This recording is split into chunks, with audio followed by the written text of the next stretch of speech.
Halika, iyo, at may kwento ako para sa iyo. Isang araw, nang lumalakad si Juan.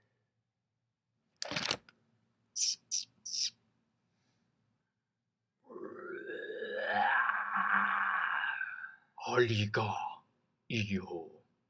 Lumapit ka pa at matatanda na ang aking mga mata. Gusto ko lamang na makita ka ng mas maigi. Halika. Sorry po, Mamang. Sabi kasi ni Mother, don't talk to strangers. Especially daw, kung yung stranger na yun ay isang nagsasalitang puno. Kasi, kakainin lang ako niyan. Kaya sorry, strict yung parents ko. Huwag kang matakot sa akin, bata. At huwag ka ring maniwala sa sinungaling mong ina.